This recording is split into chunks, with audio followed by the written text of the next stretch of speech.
നമ്മുടെ വീട്ടിലേക്ക് ഒരു പൂജാ മന്ത്രം ഇല്ലായിരുന്നു. അപ്പം ഞാനത് മീഷോയിൽ നിന്ന് ഓർഡർ ചെയ്തിട്ടുണ്ടായിരുന്നു.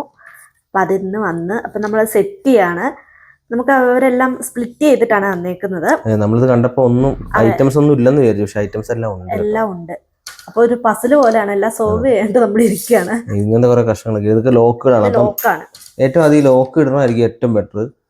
പിന്നെ ഇതിന് അകവും പുറമൊന്നുമില്ല, അപ്പൊ നമുക്ക് എങ്ങനെ വേണം വെച്ച് സെറ്റ് ചെയ്യാം. ഇപ്പൊ ഇത് കണ്ടോ, ഇതിങ്ങനെ വെക്കുക,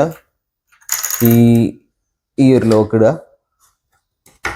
ഓക്കെ, അപ്പൊ നമുക്ക് ഒറ്റയ്ക്ക് ഒരാൾക്ക് തന്നെ ചെയ്യാവുന്ന കേസുള്ളത്.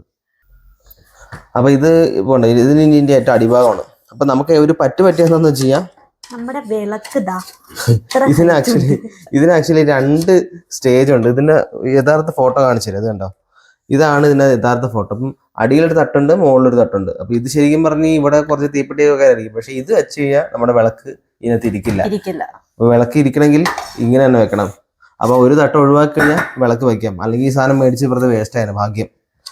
അപ്പൊ എന്തായാലും നമുക്കിനി ഇത് പിടിപ്പിച്ച് കഴിയട്ടെ കേട്ടാ.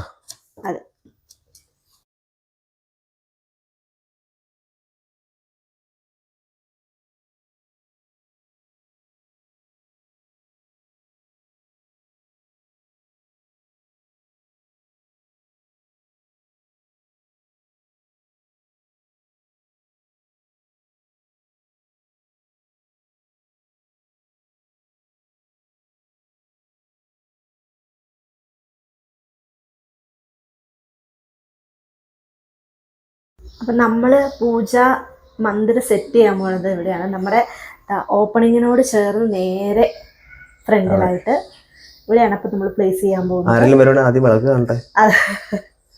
അപ്പോൾ ഇത് പ്ലേസ് ചെയ്തിട്ട് കാണാം. ഓക്കെ, ഇതാണ് നമ്മൾ സെറ്റ് ചെയ്തിട്ടുള്ള നമ്മുടെ പൂജാ മന്ദിറിന്റെ ഫൈനൽ ലുക്ക്.